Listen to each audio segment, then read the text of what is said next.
Continuing our chats with Mountain Memories, and I think one of the most consistent teams over the past, 2008, so let's work that out, 10, 12 years at the Isle of Man TT and further afield on the short circuits will be the Bournemouth Kawasaki team. And the boss of the team, Peter Extance, joins us live from his shop. It's a beautiful sunny day here in Bournemouth, so hopefully you guys have got the same. And hopefully, I know your lockdown is slightly different to ours, but let's hope that you can get out a little bit and enjoy the environment. Have you always been interested in bikes? Why set a bike shop up? What was your background? Yeah, so a little bit of a strange one. If we've got time and everyone's not too bored, I was born in Southampton. 2 months later, my father got a job at Rolls-Royce in Derby, and we hot-tailed it up to Derby.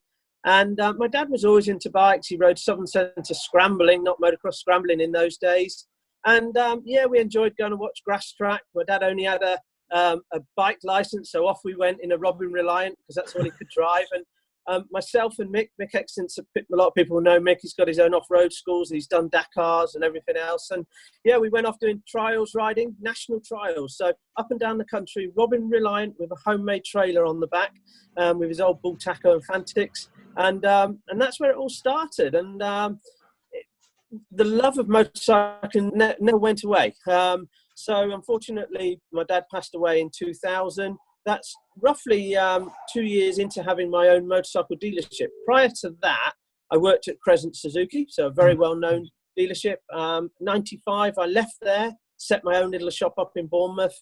97, we became off-road dealers. 98, road bike dealers. And then literally James's dad came in the dealership one day and said, my son's going to ride for Gearlink. 2003, I believe it was. Would you sponsor him? And we got involved a little bit, moved away from motocross. And I think they can say the rest is a little bit of history. We know James dabbled at the Isle of Man in 2009, 2008 or 2009. Eight. I think Jamie Robinson was another newcomer that year. And then we went with Build Base. We ran Build Base Bournemouth Kawasaki in the British Championship. James Hillier and Alex Camia were our riders then. And then we moved on to Luke Stapleford. And we've stuck with James ever since. 2010 was the first year we went there with green bikes, Bournemouth Kawasaki bikes. And wow, what a story it's been since then. It's in a very, very addictive drug is your island, Chris. Well, I've got to talk about this place. I mean, what did you know about the Isle of Man before you decided to bring your team here? What did you know about the place? Had you been here before that? Well, that's, yes. So it's very, almost quite a sad story. So I've only ever been to the Isle of Man before 2010 on one occasion. And it was in 2003. And we arrived on the island in the morning. And we positioned ourselves down at the Crosby Crossroads there opposite the post office. All right. And you know the rest of the story, Chris. We saw three practice laps, I believe, or two practice laps, and up to the left of us was catastrophic incident. And that really did put me off, to be honest with you. We were only over there for practice week. We went home. And it wasn't for, all those years after that we came back with James. And those thoughts are always with us, aren't they? With all those, tremendous riders, with all the riders that have had fatalities. But it was a baptism of fire. But it certainly got the juices flowing. And those days when we just stood there and watched the practice sessions in the morning or in early mornings as well. Then it was then, yeah. Ever dreamt that we would be back there with such a phenomenal rider, great team, and having a TT win under our belt. Amazing, just amazing. A TT win and some fantastic performances by James, who we'll touch on it again a little bit later on in the interview. And he's kind of made your team go. Him and Phil have got such a good partnership. Phil Higgs, who's your crew chief. Yeah, absolutely. Well, there's a little story with Phil as well. In 95, when we opened our little dealership after I've left Crescents, Phil turned up on his DT50 and came and bought a jacket from me. That was his first bike he'd ever had. He'd just done his CBT training, and I've employed him since that day. So since the day he left school, he's been with me at Bournemouth Kawasaki, and he's been a massive part of it for sure. Not so much with BSB, and early days with BSB, but when the team grew so big, we couldn't manage it from Bournemouth Kawasaki. The BSB team moved away to Ray Stringer's workshop and then to FW in Preston. But the TT in the Northwest has always stayed in-house here. We can walk through to the workshop and see the bikes. Phil's always been a massive part of it. And the day that Phil decided that he wasn't going to go racing for 2020 was very, very difficult. And what happened was James had sort of made noises that he was going to move away. You know, we welcome that. It had been a long, long time, and James wanted to know what it was like to ride something else. Phil decided that was probably the time that he might hang his overalls up rather than his levers, and that was it really, until a certain Mr. McGuinness phoned, and our ears pricked up. We decided that John, along with Alistair Seeley, would make a great roads team, and yeah, that was the appetite that drew us all back in again. Got to ask you about James. I mean, the performances he did for you all the way through, and I know James quite well. We always have a chat off and stuff, but certainly, you know, he's a bit of a laugh and a joke. You boys all have a good bit of banter. When he first won that lightweight TT, I mean, you and Julie and the team, explain that feeling, what it was like to finally get your hands on one of those silver ladies. Oh, that's a really difficult one, Chris. You know, every year we've been, or most years we've been privileged to be able to run from the Parc Fermé along the grandstand into the top three enclosure, and just to do that is an amazing experience. Going down there, you can still hear the bikes crossing the line, and sometimes you don't know if he's second or third, and in some cases we ran down there and Bruce Anstey pipped us by the thousandths of a second in the senior in 2013.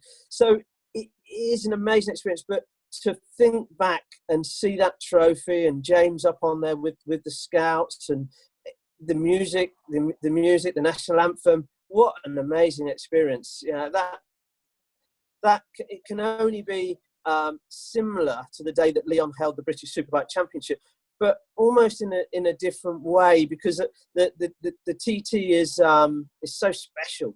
We all know what the track's like and what the bikes have to be like, how well they have to be maintained, and it is an amazing experience. Myself and James left the TT that year after having an incredible year, but we actually instead of turning right off the ferry to Bournemouth, we turned left and we went to the Lake District, and we camped out, and we went to a few places around, and we just took it all in, and we had a little go on a little paddle steamer around the lake at Lake District, and we just laughed at each other and said, wow, what happened there? That was absolutely incredible. So big memories, but I'm desperate to get that slightly bigger trophy, Chris. I really am. And you've got the man in the case to do it. I'm just looking at the stats on here. I mean, 58-ish starts and only failing to finish a couple of times. I mean, that's pretty good reliability from your boys in the back room, isn't it? It certainly is. And two of those, one was I think it was 2012, where the wind really picked up during the race, and James just misjudged the corner at the Craig and just hit the safety barrier. So perfectly safe and fine, no problem at all. And then 2018 was that terrible little mishap at Bagaro, where the bike bottomed out, and that could have been a lot worse. So, you know, we really thank the marshals and everybody else, and that everybody was safe through there, especially the riders right behind him. And then I think we had a silly situation with a fuel cap come off, and that's almost it. 4 DNFs, 58 starts. It's credit to James, but even this circumstance, even more credit to Phil Biggs and his team that he puts around him, because he prepares an amazing bike. And I would hope that 15, 18 years in a Kawasaki dealership, where you have to use that sort of skills on customers' road bikes, because equally they're riding on the road all the time. That's what gives him that little edge, and he's such a perfectionist. When you're not at the paddock and you're not doing the corporate thing with Kawasaki, etc., do you like to go around the island while you're here? Where's your favourite spot to go, just to go away with the missus or whoever, family, friends, whatever, and just chill? Anywhere particular? Yeah, I think really for me, up at the bungalow is pretty special. You can have a nice wander around and things like that. But it's a conversation I had with a customer only a few days ago, that from the moment I arrive on the island to the moment I leave, I'm not sure I even leave the paddock area. I have a specific spot that I stand with. There's a little shed in the Parc Ferme area that's got a timing screen on it. And it's just where the dyno is. And I usually slot myself in there. There's usually a gate, so I can climb up onto the wall and just watch the guys coming in and out of pit lane. And that's where I've always been, generally with Martin Hillier.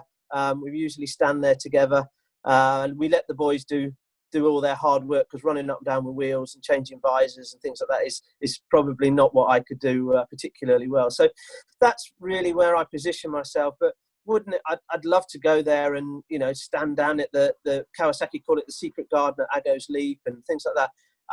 I would like to get out there, but I do feel that whilst James is on circuit, that I need to be within the vicinity of the paddock area, and it's just something that I feel I need to do, and I always will, whilst a rider is riding for Bournemouth Kawasaki, not necessarily just James, but any rider who's on track, I need to be around that area. Was it a wrench to see him go? I know it's a tough question to ask. You've got the top man in his position, but was it a wrench? Because he was like a kid to you, like a son to you, wasn't he? Yeah, absolutely. It was a wrench, but I didn't try and stop him. I've always tried to stop him in before. In the early years, Honda approached him and various things, and we always counter offered the deal. And I know he wanted to stay, and we also agree he has to up his profile and up his wage and things like that. And that's fine. And, you know, everybody wants to do that. And I always tried to stop him. But this year, because we agreed to stop BSB, I thought this is the year. If we're going to do it, let's let James go with our blessing. He's gone to a good team. You know, they've proven themselves in BSB. I'm sure they're going to take a few years to prove themselves on the roads. DJ's, you know, a very good rider, and James is very methodical, very particular. I'm sure they'll give him what he needs, and you know, he is part of our family. If you could see some of the times we've been out for a Christmas party and he's been back at my house, led on workshops and things like that, you would laugh. So great family, and I'm not sure there'll be any other team that's had a rider for as long as we've had and kept the same relationship. I mean, that little lightweight, Chris, 5 years at the TT, the same bike, never worse than second place, you know, and we've got that bike just sat here. What an amazing story. Well, a new story starts now with a man who's won the TT 23 times, and a good chap. And do you know what? I interviewed him just before we had all the lockdown. We had a charity night over here on the Island. He came over and he flew over, and he just really done the deal with you guys. And he was excited. Do you know what? He was keen for it. He was up for it. Him and Connor had a bit of a chat, and it was really good fun to see him on really, really positive form again. How did it all come about? Who called who? Who touched each other's shoulders? Who emailed? Oh, he doesn't email, does he? Who got in touch with who? Yeah, so John contacted me last year about riding 600 alongside James, and we only had one 600, so we couldn't do it. And it wasn't really till about, I think it was late November, that I just contacted him and said, look, James is going or gone. What's your situation? And we just had a little chat, and we sort of started throwing a few ideas around between us. And eventually I got in my pickup. It was a few days before Christmas, and I just drove from Bournemouth up to John's house. As you do, knocked on his door, and what an amazing welcoming gentleman that he is, and Rebecca and the kids.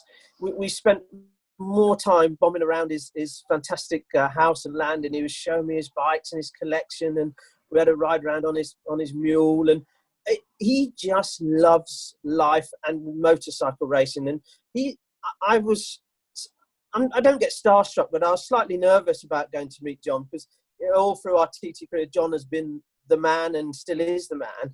And to go there and sit on his settee and talk about joining Bournemouth Kawasaki is just incredible. And it really was only a few hours after I arrived home, and John messaged and said, Pete, I really like the feel of this. I'm in. And what we did, we kept it under wraps for a reasonable amount of time because Kawasaki were having a dealer conference for all their dealers in Coventry. So we kept it really quiet. We did the dealer conference through the day, and then we brought John onto the stage, and all the dealers were like, wow, what's John McGuinness doing here? Wow.